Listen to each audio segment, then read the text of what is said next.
بسم اللہ الرحمن الرحیم۔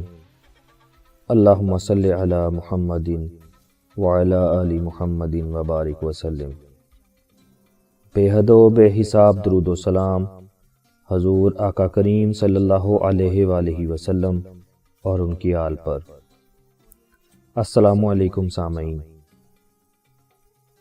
عظیم محقق، دانشور، عالم اور نامور ادیب جناب محمد خالد جذبی صاحب کے شاہکار قلم سے ایک اور نئے اور اہم موضوع کے ساتھ آپ کا ہوسٹ عمر مختار آپ کے اپنے چینل صرف سچ پر ایک دفعہ پھر آپ کی خدمت میں حاضر ہے۔ سامعین، آج کا ہمارا موضوع ہے تصوف۔ موضوع کی طرف بڑھنے سے پہلے اگر ابھی تک آپ نے ہمارا چینل سبسکرائب نہیں کیا تو ہمارا چینل ضرور سبسکرائب کریں اور ساتھ دیے گئے بیل کے آئیکن پر ضرور کلک کریں تاکہ آپ کو آنے والی ہماری ہر نئی ویڈیو ایک خودکار سسٹم کے ذریعے وقت پر مل سکے۔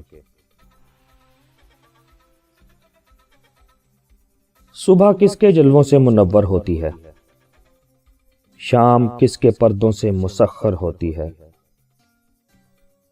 دن میں سنہری رنگت کس کی ہے؟ رات کس کی زلفوں کے صدقے مائل باسیاہی ہے؟ سورج کی کرن تمازت کہاں سے لاتی ہے؟ چاند کی چاندنی ٹھنڈک کہاں سے پاتی ہے؟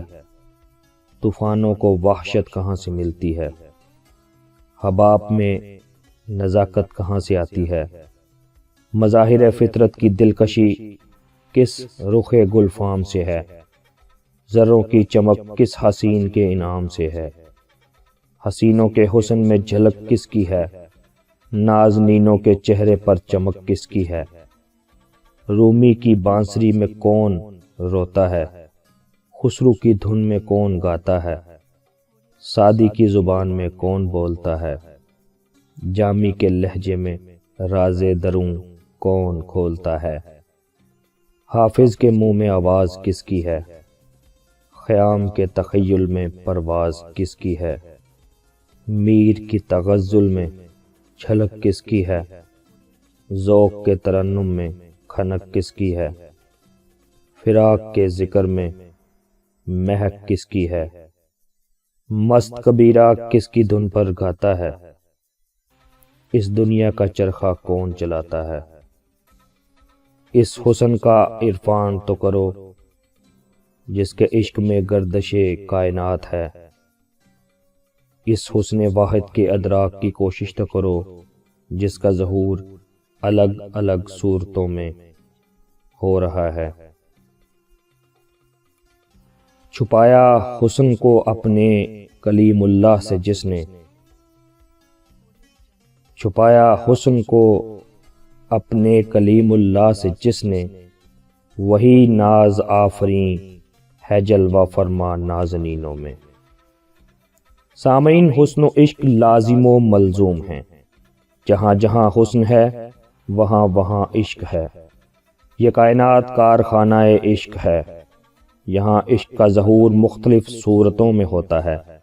اگر قرار عشق دیکھنا ہو تو زمین کو دیکھو، اضطرار عشق دیکھنا ہو تو ہوا کو دیکھو، رفتار عشق دیکھنا ہو تو پانی کو دیکھو، سوزش عشق دیکھنا ہو تو آگ کو دیکھو، اور ان سبوں کا مجموعہ دیکھنا ہو تو انسان کو دیکھو۔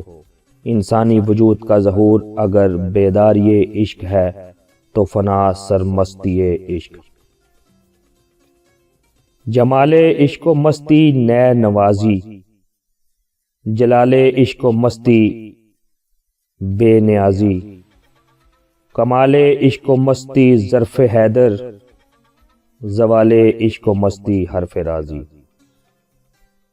سامعین، وہ ایسا معشوق ہے جسے اپنے عاشقوں سے پیار ہے، اسی لیے وہ اپنی ہستی کا پرتو اپنے چاہنے والوں میں دیکھنا چاہتا ہے۔ اسے اہل کرم پسند ہیں کیونکہ وہ خود کریم ہے۔ اسے رحم کرنے والے محبوب ہیں کیونکہ وہ خود رحیم ہے۔ اسے احساس کرنے والے اچھے لگتے ہیں کیونکہ وہ خود محسن ہے۔ اسے علم والے پسند ہیں کیونکہ وہ خود علیم ہے۔ اسے حسین محبوب ہیں کیونکہ وہ خود جمیل ہے، اس کا مسکن عاشقوں کا دل ہے کیونکہ یہ جمالیات کا مرکز ہے۔ سامعین، حسن ازل نے اپنی صراحی سے شراب عشق جن کے ساغروں میں انڈیلی، وہ بے خود و سرشار ہوئے، مست میں خار ہوئے، صاحب دل بے قرار ہوئے۔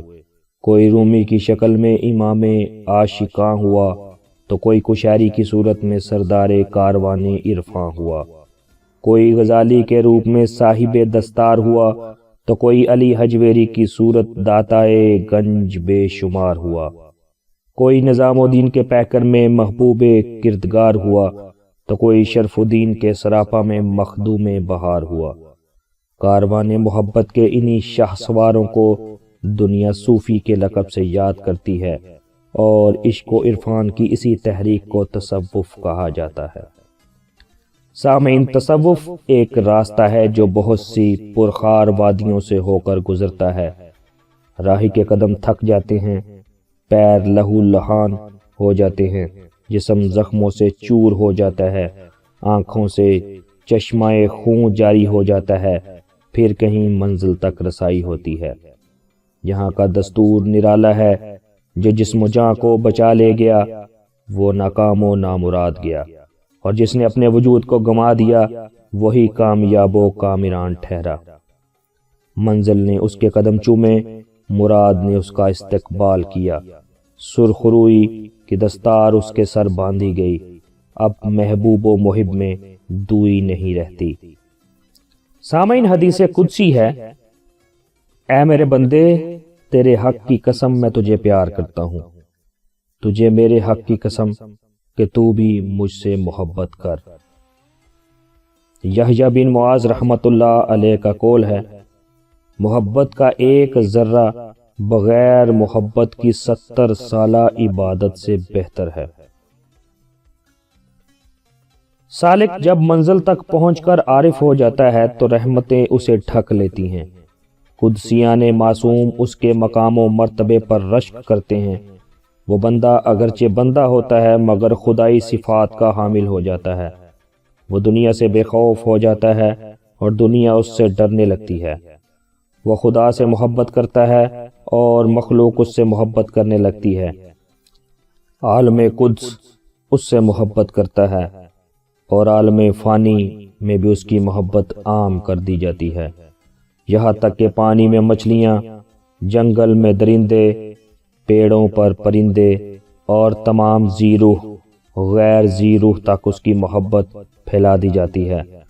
وہ صرف خالق سے محبت کرتا ہے اور مخلوق اس سے محبت کرتی ہے، یہ مقام محبوبیت ہے۔ بندہ محبوب حقیقی کا تابع ہو جاتا ہے اور دنیا اس کی تابع ہو جاتی ہے۔ سراپا حسن بن جاتا ہے جس کے حسن کا عاشق، بھلا اے دل حسین ایسا بھی ہے کوئی حسینوں میں۔ عارف کے متعلق صوفیہ کے مختلف اقوال ہیں۔ حضرت جنید بغدادی نے فرمایا، آدمی اس وقت تک عارف نہیں ہو سکتا جب تک وہ زمین کی طرح نہ ہو، کیونکہ ہر نیک و بد اس پر چلتا ہے، اور جب تک وہ بارش کی طرح نہ ہو کہ وہ ہر محبوب و غیر محبوب کو سیراب کرتی ہے۔ حضرت ابو سلیمان درانی نے فرمایا، جو علوم عارف کے لیے اس کے بستر پر کھولے جاتے ہیں وہ مصلی پر کھڑے ہونے سے بھی نہیں کھلتے۔ ایک اور بزرگ فرماتے ہیں، حقیقی عارف وہ شخص ہے کہ اگر اس کو سلیمان کی بادشاہت بھی دی جائے پھر بھی وہ اللہ تعالیٰ سے ایک پلک جھپکنے کے برابر غافل نہ ہو۔ ایک صوفی کا قول ہے، عارف شخص اللہ سے مانوس ہوتا ہے تو اللہ اسے لوگوں سے اجنبی بنا دیتا ہے، وہ اللہ کا محتاج ہوتا ہے تو اللہ تعالیٰ اسے مخلوق سے بے نیاز کر دیتا ہے، وہ اللہ کے لیے ذلیل ہوتا ہے تو اللہ تعالیٰ اسے لوگوں کی نگاہ میں معزز کر دیتا ہے۔ کسی میں جو کوئی فنا ہو گیا، کسی میں جو کوئی فنا ہو گیا، نہ کچھ پوچھ آسی وہ کیا ہو گیا۔ سامعین، فنا کا مطلب خاتمہ ہے، مگر تصوف میں فنا بقا کی ابتدا کا نام ہے۔ جس طرح ایک دانہ مٹی کی تہ میں سڑ کر خود کو ختم کر لیتا ہے، مگر اسی کے ساتھ اس کا دوسری شکل میں ظہور ہوتا ہے، یعنی وہ پہلے پودا اور پھر تناور درخت بنتا ہے، اس کی زندگی صدیوں پر محیط ہو جاتی ہے۔ اسی طرح فنا دراصل بقا کا عنوان ہے۔ یہاں عبد کا خاتمہ ہوتا ہے اور عبدہو کی ابتدا ہوتی ہے۔ عبد فنا ہونے والی چیز ہے، مگر عبدہو کو بقائے دوام ہے، کیونکہ یہ فنا محض فنا نہیں بلکہ فنا فی اللہ ہے۔ اللہ باقی ہے، لہذا وہ بندہ بھی حیات جاوداں کا حقدار ہو جاتا ہے جو خود کو اس کی ذات میں فنا کر دیتا ہے۔ تصوف محبت سے عبارت ہے۔ محبت ایسی شے نہیں جسے ختم کر دیا جائے۔ یہی سبب ہے کہ لاکھ مخالفتوں کے باوجود اسے عالمی سطح پر مقبولیت حاصل ہوئی۔ صدیاں گزریں اور بعد کے دور میں ایک طبقہ اس کی مخالفت میں بھی آیا، مگر اس کی مقبولیت میں روز بروز اضافہ ہوتا گیا۔ یہ انسانی خمیر کی آواز ہے، یہ انسانی فطرت کا تقاضا ہے، لہٰذا اہل دل ہر دور میں اس کی طرف کھنچے چلے آئے۔ یہاں روحانی سکون حاصل ہوا اور بندوں کو محسوس ہوا کہ وہ اپنے خالق کے سائے میں آ گئے ہوں۔ سامعین، انسان کو ہر دور میں اپنے خالق کی تلاش تھی اور وہ اسی تلاش میں سکون ڈھونڈتا تھا، اور اسے یہیں اطمینان قلب حاصل بھی ہوا۔ قرآن میں فرمایا گیا، اللہ کے ذکر میں اطمینان قلب ہے۔ آج بھی ایسے لوگوں کی کمی نہیں جو تصوف کے سائے میں آ کر اپنے خالق کی معرفت حاصل کرنے کی کوشش کرتے ہیں اور اسے یاد کر کے سکون قلب پاتے ہیں، مگر ایک بڑا طبقہ ایسا بھی ہے جسے دل کا سکون چاہیے اور اسے معلوم نہیں کہ یہ سکون کہاں مل سکتا ہے۔ عہد حاضر کی ایک بڑی بیماری ذہنی الجھن ہے، اور اس میں سب سے زیادہ وہ طبقہ مبتلا ہے جس کے پاس جدید دنیا کی تمام سہولیات موجود ہیں۔ دولت اتنی ہے کہ اس کی گنتی مشکل ہے، خادموں کا ازدحام ہے جو ہر لمحہ اشارہ ابرو کا منتظر ہے، سفر کے لیے کار سے لے کر ہیلی کاپٹر تک موجود ہیں۔ غرض کے عیش و عشرت کا کوئی ایسا سامان نہیں جو انہیں دستیاب نہ ہو، پھر بھی سکون قلب حاصل نہیں۔ وہ نیند کے لیے خواب آور دعائیں استعمال کر رہے ہیں، سکون کے لیے شراب اور منشیات کا سہارا لے رہے ہیں۔ وہ اطمینان قلب کی تلاش میں نائٹ کلبوں اور کیسینوز کا چکر کاٹ رہے ہیں، مگر جب تھک ہار جاتے ہیں تو خود اپنے ہاتھ سے اپنی جان لے لیتے ہیں۔ سامعین، جدید طرز زندگی کے حامل افراد، بالخصوص مغربی ممالک میں یہ چلن عام ہے۔ آج تصوف ایسے افراد کے لیے تیر بہدف علاج ثابت ہو سکتا ہے، بشرطے کہ انہیں اس کے سائے میں لایا جائے۔ اسی طرح تشدد، جرائم، دہشت گردی، خون ریزی، قتل و غارت گری، چوری، ڈکیتی، رشوت ستانی، بدعنوانی، گھپلہ بازی اور اس جیسی دیگر برائیوں کو سماج سے مٹا کر ایک صالح سماج کی بنیاد تصوف کے تعاون سے ڈالی جا سکتی ہے۔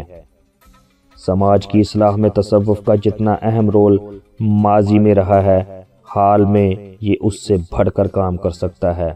موجودہ معاشرے میں اس کی زیادہ ضرورت ہے۔